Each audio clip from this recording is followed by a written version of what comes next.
everyone, and welcome back to my channel, or welcome to my channel if you're new here. For today's video, I'm going to be doing something a little bit different.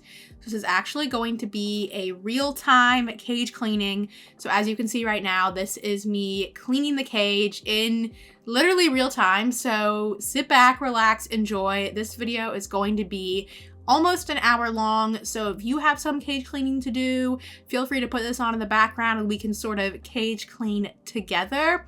But I thought that I would take you guys through about how long it takes me to clean all 4 of my guinea pig cages, as well as just do a sort of little chat with me Q&A voiceover, because I asked you guys over on Instagram to submit questions or topics for me to sort of discuss here in my video, and I have a whole bunch of stuff that I'm going to talk about right here.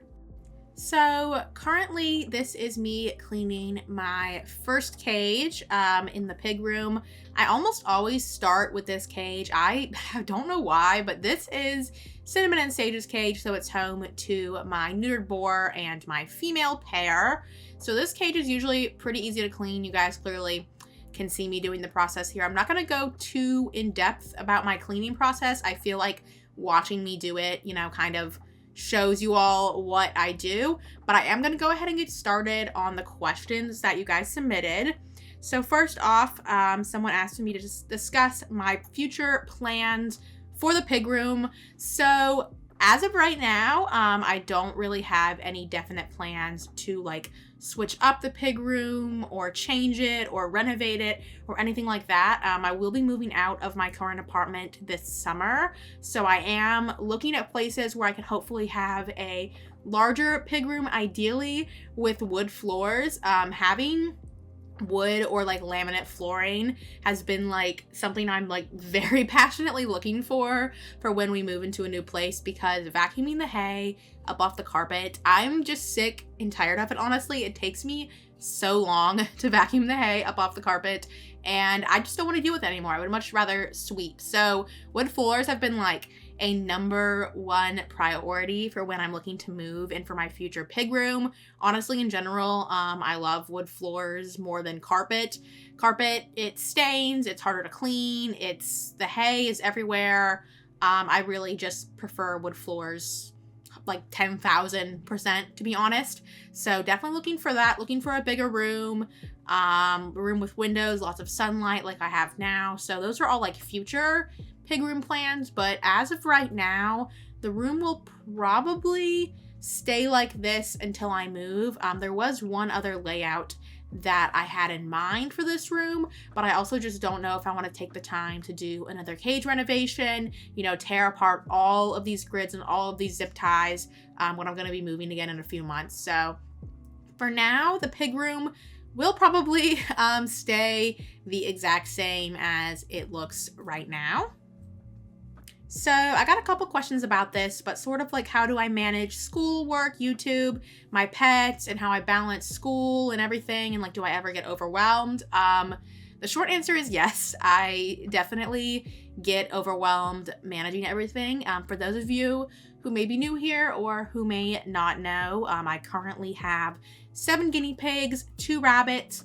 I am a senior college student. I will be graduating in May, as well as I work 2 part-time jobs and I run my YouTube channel. So it is a lot of different things and a lot of different responsibilities. Currently, I waitress about 3 to 4 nights a week, sometimes more, depending on my workload, but usually 3 to 4. And then I also have an internship that I do remotely from home for about 12 hours a week. And then this semester, I am very, very lucky to only have 1 class. So I only needed 1 class credit to be able to graduate this May. This is because I sort of came in as a freshman with almost a whole year of credits from like AP and community college classes that I took while I was in high school. But instead of like pushing myself to graduate a year earlier or anything, I took my full 4 years, and I just like took only 12 hours a semester. Then this last semester, I only have to take 3 credit hours of class. So right now, definitely nice because I'm not super overwhelmed with only having one class. It is a bit of a more difficult class, but I overall don't have a lot of like work for that class. So since I only have one, I'm really able to spend a lot of time with my pets and working and just doing YouTube and all of that. But in the past, I've definitely gotten like very overwhelmed.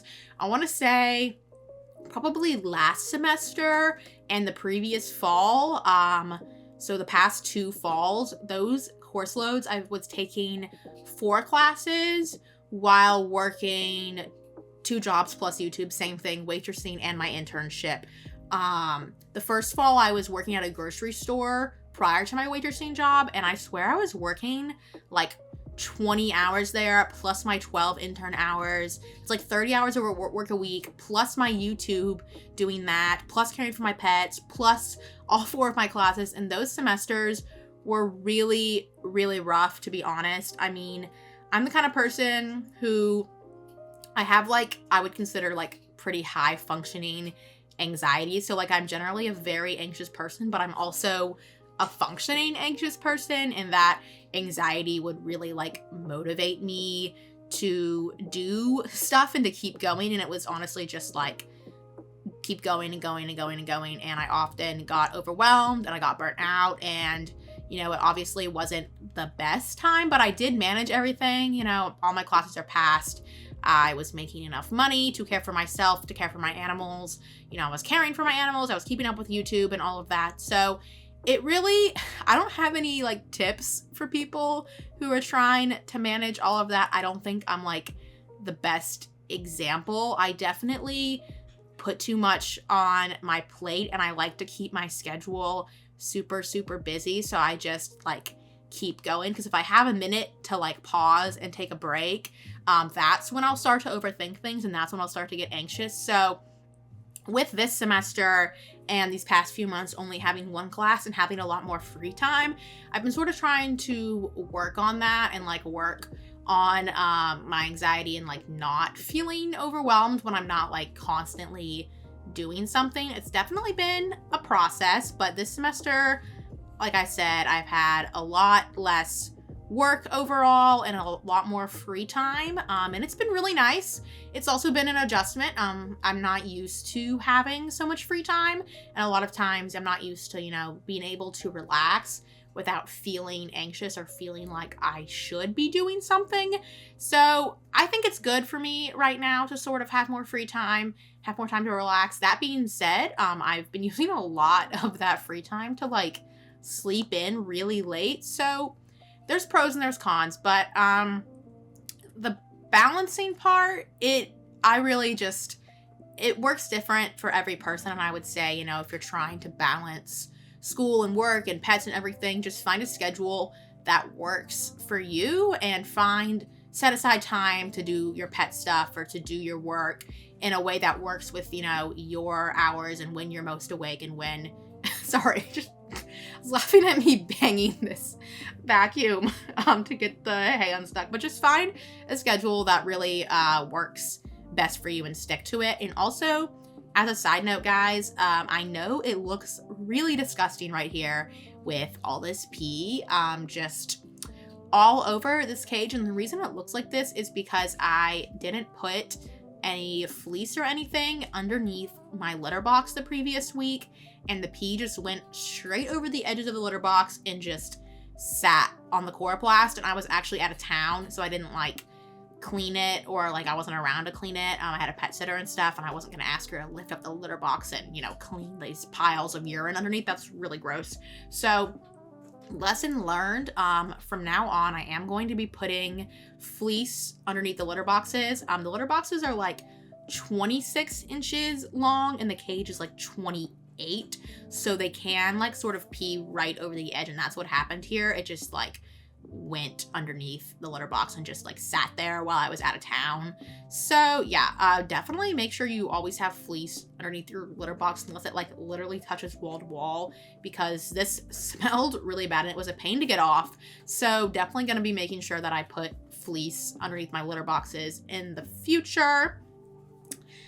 And then more questions here. What is one animal you really want to own one day? So I don't have an animal that I like absolutely want to own, am obsessed with owning, or like really feel like I need to own them, if that makes sense. Like I am pretty content. Guinea pigs and then rabbits were sort of some of the top animals I wanted to experience owning. I definitely have interest in other animals, but none of them are like a absolute need. Like as soon as I move, I'm gonna get them or anything like that. But I am definitely interested in owning hamsters. I used to not be interested in owning hamsters like absolutely at all. I don't really remember why. I just thought like, to think about it, I just didn't really think they were that fun of a pet to own. But since then, I have kind of gotten a little bit obsessed with the cage layouts. I've been watching a ton of Victoria Rachel's videos and just like hamster cage layouts in general, and I just think it's so fun and so interesting.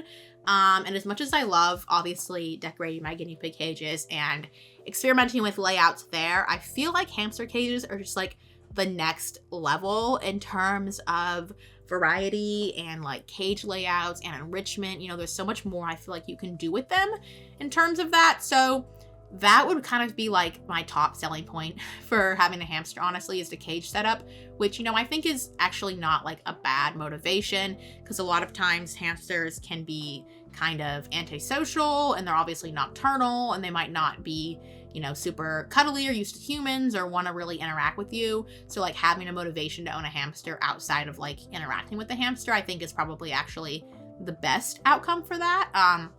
I also really like that they are solitary animals. As you guys know, I have had some pretty bad luck with bonding both my guinea pigs and my rabbits recently, and we'll get to that in a bit. But I've had some bad experiences with that, and so just like to own a solitary animal would be like partly like a huge relief, because I don't have to worry about pairings, I don't have to worry about bonding or, you know, finding them the perfect match or making sure they're happy or getting a second one when one of them passes. Just all of that is obviously a huge aspect of owning social and like companion animals, and that's just not something you have to worry about with hamsters, and I rather like that. Another animal, rats. I am definitely interested in rats. I follow quite a few people on Instagram and some on YouTube who post about their rats, and they just seem like such fun, interesting, and intelligent and social creatures. Again, setting up the cages seems absolutely interesting. I've seen some like beautiful cage layouts from like Instagram and Pinterest and stuff, and I would like love to do that one day. But again, you know, they are social animals. They also have a very short lifespan, and I think they're pretty prone to, for the females, cancer and in general like URIs and respiratory issues. You know, same kind of as guinea pigs, except their lifespan's a lot shorter. So, you know, that fear the way he's hiding under there, that fear of reproductive, ovarian, uterine cancer, etc. is going to happen a lot quicker for rats than it would for guinea pigs or animals like that with longer lifespans. But I think mainly those two animals. Cats and dogs in general, I would love to own cats and dogs. It would just obviously have to make sure that my predator animals can be separate from my prey animals. So obviously I would need a bigger apartment or a bigger house in order to feel like I can safely own dogs and cats and, you know, adjust them to being around my prey animals and give them space apart and make sure that, you know, I'm not worried about them having negative interactions. Ideally, I don't really believe in like predator prey animal interactions. I don't really think it's beneficial, but I would want to make sure that my cats and dogs are used to my prey animals and don't view them as like something to be chased or eaten or played with, and they're just sort of like have a neutral agreement, if that makes sense. But that would obviously be in the future. No space for that in my apartment right now, and honestly not really a priority. I like animals that I can leave for multiple hours a day while I go to work and school and class and not have to worry about like letting them outside to use the bathroom like a dog or something. My boyfriend's also allergic to cats, so if we ever get one, that will obviously be like a bridge we'll have to worry about, and we'll have to cross then. And then I think I'm almost done cleaning this cage. I'm going to show you guys a little full overview of what it looks like. Oh, he did a little popcorn. That was so cute. This was like whatever fleece I had left over, I just used for this cage, but it actually surprisingly came out pretty well with all of the pink colors and stuff. So here's a final look at the cage, all pink.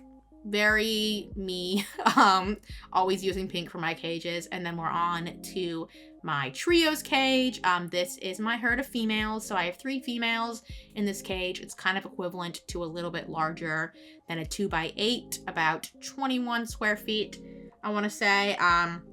So yeah, cleaning this cage now. Animals I would own, I think I've pretty much covered all of them. Maybe ferrets, I'm definitely intrigued by them, but again, they're a kind of predator animal that I would be hesitant to have around my guinea pigs and my rabbits.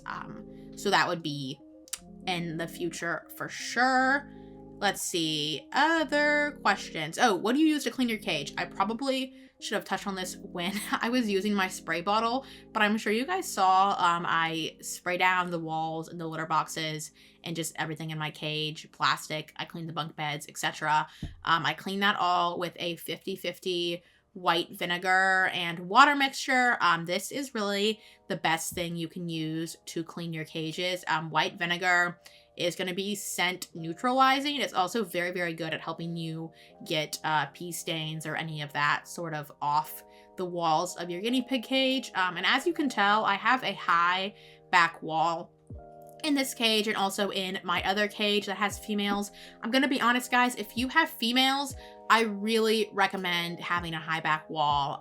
Females will spray their pee. They will spray their pee at each other. It's kind of like a dominance thing, or like when they're upset, they spray their pee. It's never just like going straight down. So without these high walls, you will get pee on your walls and it's gross. And so these high walls with the coroplast really prevent that from happening, because I don't really want to be scrubbing pee off my walls. So if you're going to be building your own cage, or even if you're going to be buying a cage and you have females, I really recommend doing high back walls. If you order coroplast from, I want to say it's Guinea Pig Cages store, they have an option to do high back walls. Highly recommend. I highly recommend doing that. Or if you're building them yourself like I did, I would definitely cut high back walls. I got a lot of questions about it, but I do build my cages myself with coroplast and with Amazon Basics grids. The coroplast is from Home Depot. I get like the 4x8 foot sheets, and then I cut and score it, tape it, everything to size. It's definitely a process, but there's a lot of tutorials out on YouTube that will help you with cutting your coroplast to the size that you need. All right, next question. Which guinea pig do you have the strongest bond with? I would say probably Sage. I don't know. I just feel like she is one of my most social. You can see her in the left-hand corner of this video in the cage right there. I feel like she is just one of my most social guinea pigs. She really enjoys being pet, and I also feel like really close to her because she has been a partner for both of my guinea pigs that I have lost. So 2 of my previous guinea pigs who passed away, Honey and Stardust, Sage was actually the cage mate for both of them. And I just feel like, you know, she's been such a support for like being there for those pigs that were sick. And she's a really good like cage mate, if that makes sense. Like I feel like she does a lot for her friends and stuff. Like she's just like a great friend pig. I don't know if you guys know what I'm saying. That doesn't mean she's easy to bond. She is not easy to bond. I will say that. She's very sassy. She is not easy to bond. She used to be, but then she grew up and she matured and she is no longer easy to bond. But she does like get along well with her cage mates once bonded, if that makes sense. And she's just so social. I feel like she's totally the one that I have the closest bond with. The other ones, definitely like a 50-50 for social for the rest of them, but bond-wise, I would say definitely Sage. how did you name all of your piggies? So I started naming them after food. So my first two were Marshmallow and Peanut, and then my third one was Pepper. That's the cage I'm cleaning right now, and I actually named them for foods according to their colors, if that makes sense. So Marshmallow is white, Peanut's brown, Pepper is white and gray. So like for their colors essentially. And then next up I got Honey. Honey was brown and white, so she still kind of fit the theme. And then I got Waffles. Waffles is not like Waffles colored. He's black and brown and white, but I stuck with the food theme. And then I got Cinnamon. And obviously, you know, he's brown. So there we go. Another color food name. And then I got Sage next. And Sage was actually her name at the SPCA that I adopted her from. So I just kept it. I kept her name as Sage because it fit my food theme. And, you know, she already had that name. I wasn't going to change it when I enjoyed it and I thought it was a good name. And then next was Stardust? Yes, I think Stardust was next. And Stardust, obviously, guys, that is not a food name. And this is where I sort of broke my trend of food names because the name just fit her so well. And I spent time trying to think of food names to name her. I think I had like butterscotch and like creme brulee and names like that were like kind of like breakfast pastries almost that kind of matched her Californian color, but they didn't stick.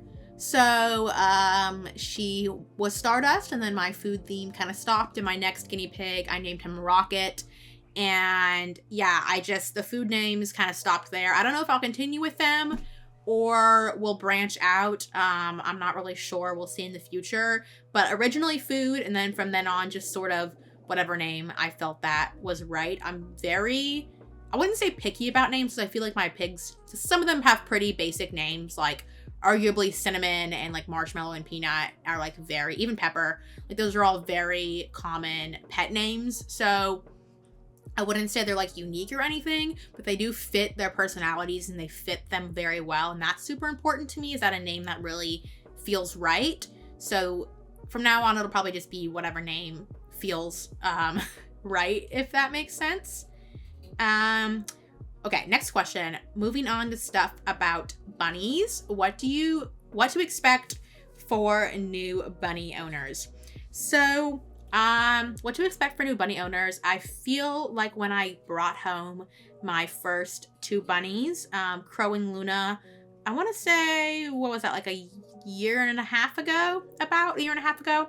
The strangest thing was that they were quiet. Like after owning guinea pigs for so long and being used to noises and vocalizations, owning a pet that does not make sound was very unexpected. And so I would think for new bunny owners, and something that was hard for me is, you know, be expected to take a lot of time learning about their body language and their communication, because bunnies communicate with little to no sound. Some will like grunt or honk or do stuff like that, but in general, bunnies communicate with absolutely no sound. And so I think it's really, really important to learn their body language, learn their communication, and so you can read their bodies and know what they're feeling. It's very, very interesting stuff. There's plenty of articles, videos, etc. on bunny body language, but I think that is like one of the most important things for new bunny owners to learn about, because you know, you want to make sure that you know what your bunny's feeling, you know if they're happy, if they're sick, if they're upset, etc. So learning how they communicate that is super, super important. Also, obviously, learning warning signs for illness, that is very important for owning a new kind of pet. So what might a bunny going into GI stasis look like? What might a bunny with an ear infection or a bunny with respiratory issues?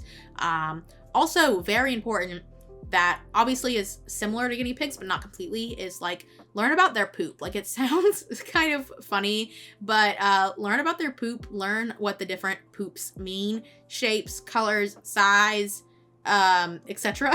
Learn about all of that, because that will also help you with their health.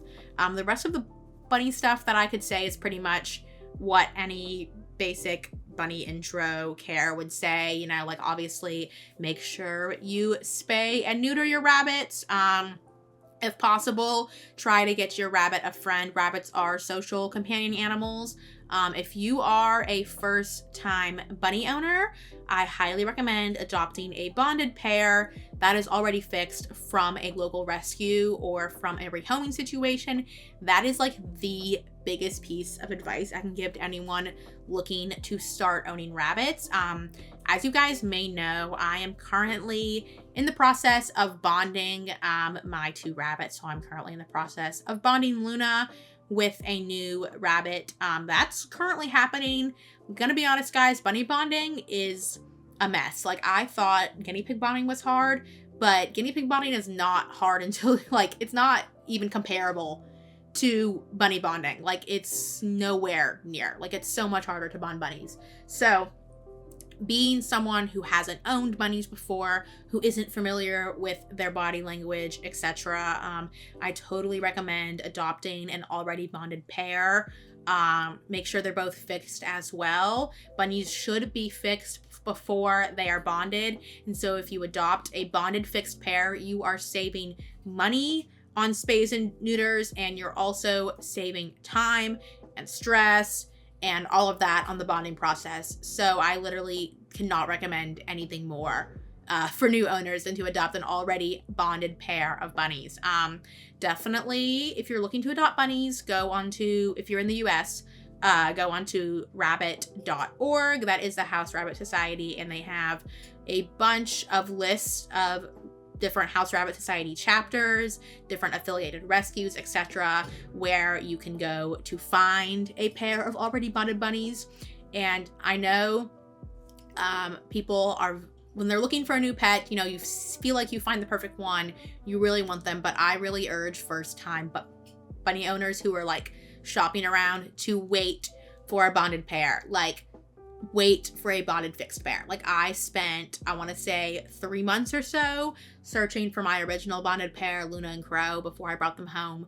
And I came across so many singles, and just like, I really felt like I wanted to get them to try the bond, to bring them home, all of that. But just really, really wait for a fixed bonded pair. I promise you, it is totally worth it to wait.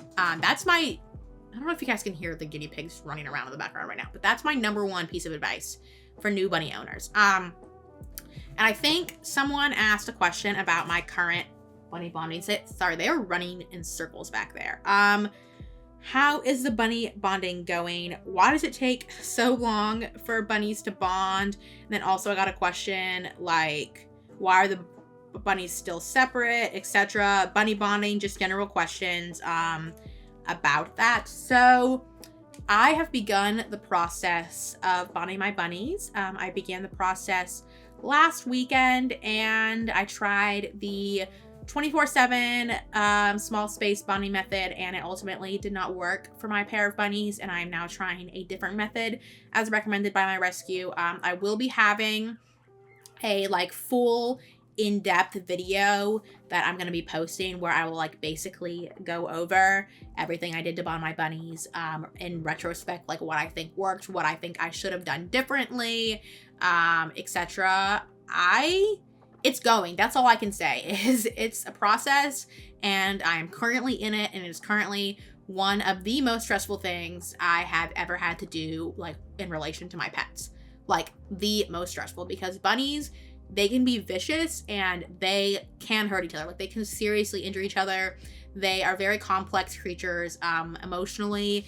They have lots of feelings about territory, which can happen with guinea pigs, but I feel like isn't really as big of an issue with guinea pigs. When you're bonding guinea pigs, a lot of times it more comes down to personality than territory. But for bunnies, it's going to be both. You could have bunnies that are completely compatible, but if you don't bond them in the right way, in the right neutral area, and keep in mind their feelings of territorialness, it could very well end in a huge fight. And they could be completely compatible, but you just did the wrong method in the wrong area at the wrong time, in the wrong space, reacted the wrong way. Like, there's just so many little specific things.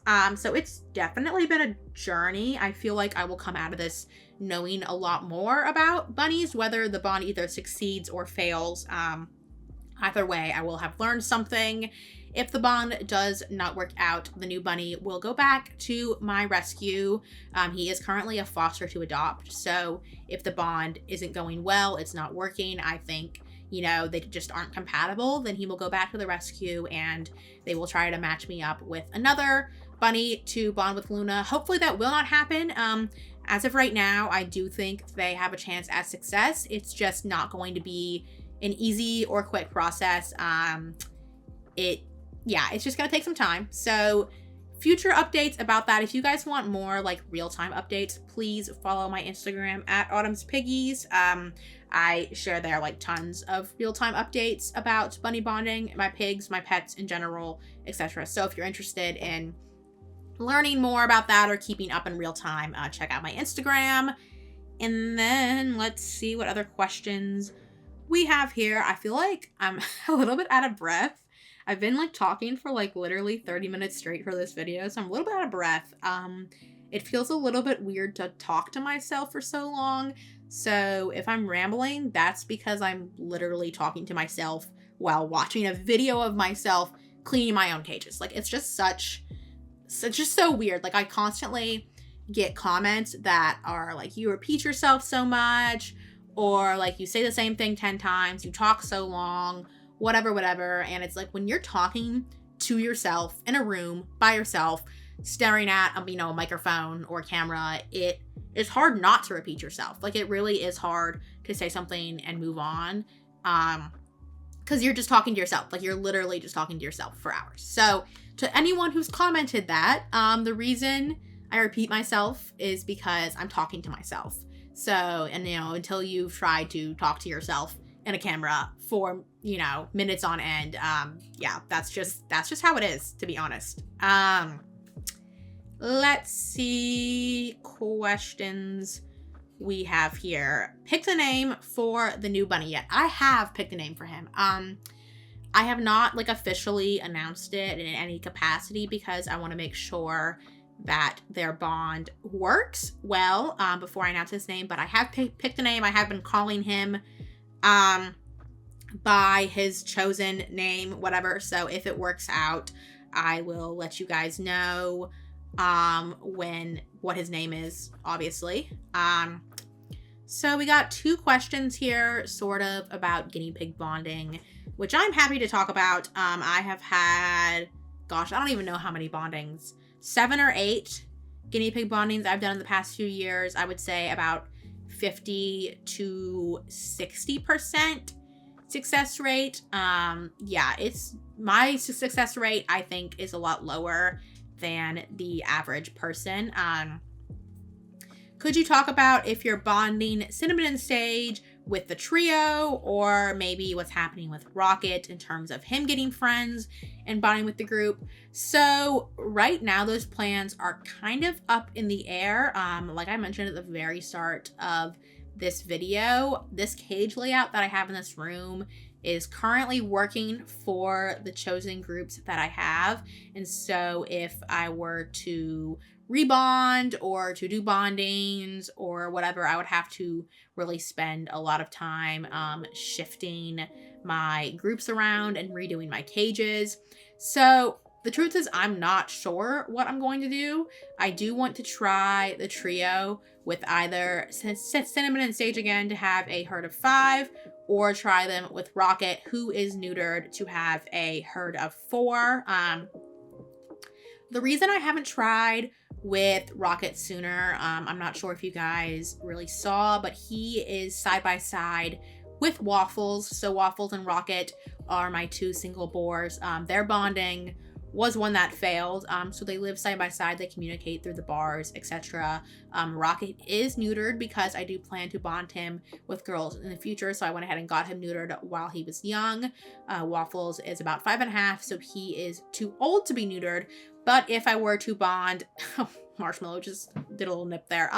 If I were to bond Rocket with this trio that you're looking at right here, then Waffles would not be able to have a bar buddy since he obviously is my only intact male and he can't really live near my females because none of them are spayed. So then he would have no bar buddy, and I really don't want to leave him without a bar buddy. You know, he's 5.5, and so I really have to consider, you know, how much time does he have left? You know, I don't want to wait years to bond Rocket with females. You know, he is neutered. I do think he would benefit from that, but I also, you know, don't want to do it too early and leave Waffles without a bar buddy, if that makes sense. So right now, I'm not really sure what to do about bondings, and I'm kind of just putting that on pause with my guinea pigs. Like I said, I am in the middle of bonding my rabbits. That is a huge undertaking, a huge process. And so most of my brain power and my energy is focused on my rabbit bonding and getting them to work or not work, finding Luna a friend, whether that's my current rabbit or, you know, another one that the rescue sends me a different foster. So that's my main focus. Guinea pig bonding will come in the future. I feel like after my experience bonding my rabbits, I feel like I could bond my guinea pigs. Like, I tried to bond this trio with Cinnamon and Sage, and it failed. But after bonding my rabbits, I'm like, look, they are so much worse than my guinea pigs. So I feel like I could really see it out with my guinea pigs and really manage the bond a lot better, and not be as stressed, because I feel like a huge part when bonding is like my stress and my worry that are they getting along? Are they okay? You know, is anyone hurt? Has anyone been bit, etc.? And really worrying about them a lot. But after bonding my rabbits, I just feel like nothing I do when bonding my guinea pigs will ever be like my experience bonding my rabbits, just because they are in no way, they're not as complex of creatures. They don't have as complex ideas of territorialness. It's really just hierarchy for them, and that's kind of it. Rabbits, it's going to be hierarchy, territory, grooming, compatibility, personality. Guinea pigs, it's mostly just hierarchy and a little bit of personality. So I feel like maybe I could do it. Don't know when. Don't know if it's going to be in this apartment or again, maybe when I move in the future. I feel like when I move, that'll be a great opportunity for me to do some different bonding, some different pairings, maybe make some larger herds, or maybe adopt more piggies so that Rocket and Waffles could have friends. It really just all depends on post bunny bonding. You know, how close am I to moving? Once I've sorted my rabbits, is it really worth doing a bond when I'm gonna like move soon or whatever, if that makes sense? So yeah, right now, any new pig pairings are currently paused while I figure out my bunnies. Next question. How do people react when hearing how many pets you have? Usually they're just like confused, to be honest. I usually start with like, oh, I have 9 pets. And they're like, 9 pets? Like, what do you have? And then when I tell them guinea pigs and rabbits, they'll be like, guinea pigs, that must be like a huge cage. And I'm like, oh no, like they actually don't all get along. And then I sort of get into it a little bit. But honestly, people are just like, that's something I would literally never know about you, that you have that many pets. So I think people are mostly just surprised and maybe a little bit confused, which I think is like totally a fair reaction, to be honest. Let's see here. Those were most of the main questions. Remaining is sort of just like, why did you get guinea pigs, and what do you wish you had known when you first started out? Oh, I didn't even realize this is the finished cage, guys. I was looking at my phone. I didn't realize we were onto this finished cage, and now we are on to Rocket's cage. Like I was saying earlier, Rocket is my single neutered boar. This cage is very, very difficult to film. It's a very weird angle, so sorry if the camera is out of focus or you can't really see that clearly. This is like the most difficult cage to film when I'm cleaning and stuff. But why did I get guinea pigs? So I adopted my first 2 guinea pigs, Peanut and Marshmallow, in fall of 2020. And mainly it's because I just wanted to own a pet. Like, I just wanted to have a pet, and for some reason I was convinced. I had thought, as I'm sure many people think when they first get guinea pigs, that owning a guinea pig is going to be easier than owning a dog or a cat. And obviously now I would say that that is absolutely not true. I think there's pros and there's cons. I wouldn't say guinea pigs are easier than cats. I wouldn't say cats are easier than guinea pigs or anything like that. You know, I think it's just a different type of care and a different type of challenge. Obviously, guinea pigs can be, you know, left alone. You just got to make sure you check on them. Check on them once to twice a day. But guinea pigs are very sensitive animals. You know, you need a lot of cleaning, and they do need medical care. Their vet bills are expensive. And so when I adopted guinea pigs, I was looking for a pet that I could own, that wouldn't take up, you know, a massive amount of space. That was basically it. And I adopted my first two guinea pigs, and then it just went from 2 up until, you know, the amount that I have today. I don't have any regrets about it, honestly. I would say the biggest, like issue with owning them is just like how much my life revolves around them. It's really difficult to take trips, or, you know, if I have ones that need medication or are very like terminally ill or chronically ill, my life like revolves completely around them, both when I had Honey and Stardust and when they were both very ill and I was having to do a lot of medication and critical care feedings, just a lot of like hand feeding and attention. You know, my life completely for a few months revolved around their feeding schedule, which obviously that can also happen with a cat or a dog, but it's not something that I necessarily thought about when I first adopted guinea pigs. I don't regret it at all, but it is definitely like a lot of my life revolves around them. But I do enjoy caring for them, and I do enjoy having them. And so like to anyone looking to own guinea pigs, I just like really consider, are you willing to like struggle to find a pet sitter for when you go on vacation? Are you willing to spend, you know, at least 20 minutes or more cleaning up after them every day, an hour plus a week? Are you willing to pay their expensive medical bills? Are you willing to deal with bondings and having to figure out pairings? And, you know, do you have enough space? Can you keep them safe from possible predator animals in your house, like cats or dogs?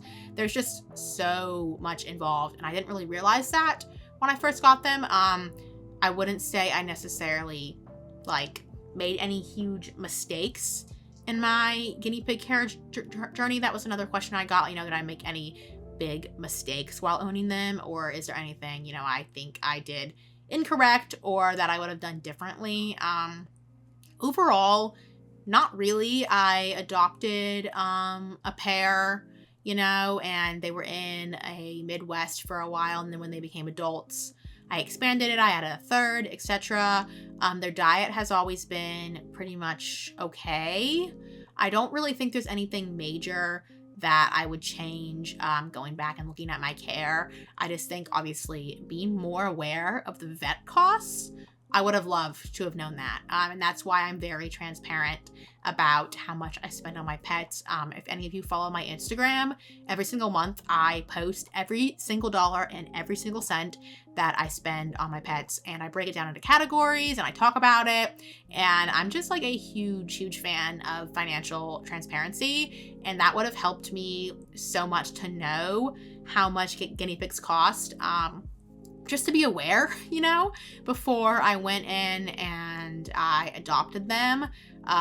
Definitely something I wish I would have known earlier. So that's why I share that, so that, you know, other people can know how much they really cost.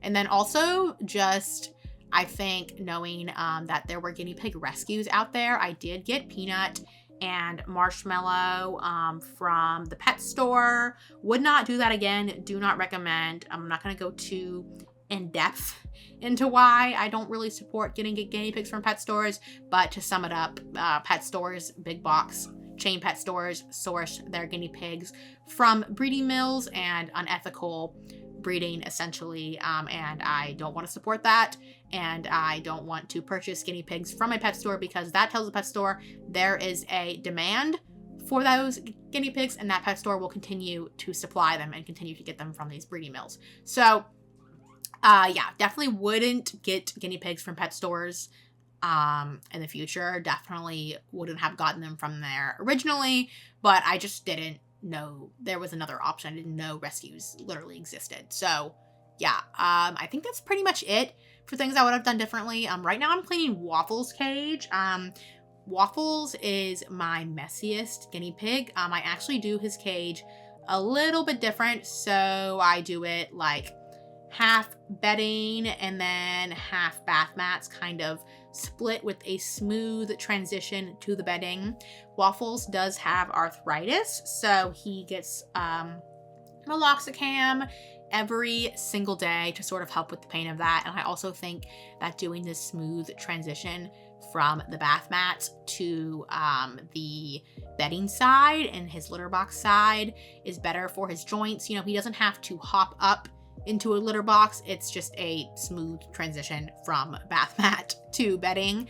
It also really helps because when he had a litter box, he loved to pee right in front of it, like just like 2 inches in front of the litter box, and it would just soak whatever sort of fleece or bedding I had right in front.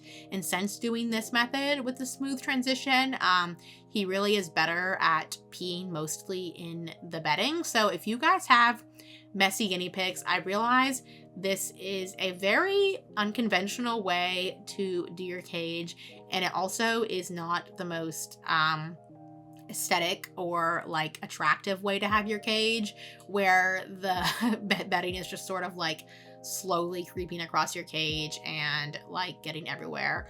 But if you have messy guinea pigs, seriously give this layout a try. It has been the best for Waffles. There isn't anything else that I have tried that has worked better. Obviously you could do the entire cage in bedding. It just can get really, really expensive. Right now I use the Small Pet Select paper bedding, and I buy like in as much bulk size as I can. And it's not that bad. It's not that expensive. It could be worse, but it's still not really affordable enough to want to cover his entire 10.5 square feet with bedding. So as you can see, this is what I do. I just cover part of the cage and he's got a nice little smooth transition, and it really does wonders for keeping it clean. So if you're looking for ways to help your messy pig, just give this one a shot. Like I said, not aesthetic, but definitely saves me bath mats, because I was having to change out his bath mat like literally every other day, every day. And with this, I haven't had to change them all week. I just went and looked, and he's got the same exact bath mats in, and it is a week after I filmed this video. If you guys are still watching, thank you for sticking around. We are almost done, and I have been talking for such a long time. It feels like kind of a podcast, if you guys know what I'm saying. Kind of like a podcast vibe with me chatting, answering questions. If you guys are interested in seeing more videos like this, obviously please let me know. If there's any specific topics you would like me to talk about, obviously let me know that as well. I know I didn't really talk about the cleaning process during this video. I feel like everything is pretty self-evident. As you watch me clean in real time, you can really see what I'm doing. But if you have specific questions about my cleaning process, or about where I get any of my supplies, or just literally any questions, please leave them down below and I will try my best to answer them for you. Yeah, we're almost done cleaning, and I really feel like I have just talked so much this entire video. After this, I'm definitely gonna have to go get a glass of water because my throat is dry. I just talked for 50 minutes straight. 50 minutes straight I talked, and yeah, I don't really know what else to say. I was going to talk a bit about like pet grief and grieving pets in this voiceover. I thought that was a topic that's not really talked about transparently enough, and it's something that I did want to talk about and consider talking about. So if you guys would want to hear me talk about that in a future one of these, please let me know. This was actually kind of fun to film and do. I feel like a professional podcaster, sort of. Not professional. I feel like a podcaster. Like those people who just do it in like their closet on their phone or whatever.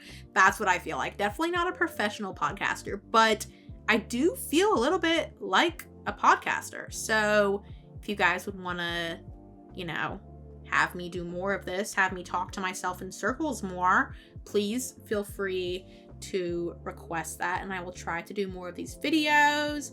But yes, that pretty much wraps it all up.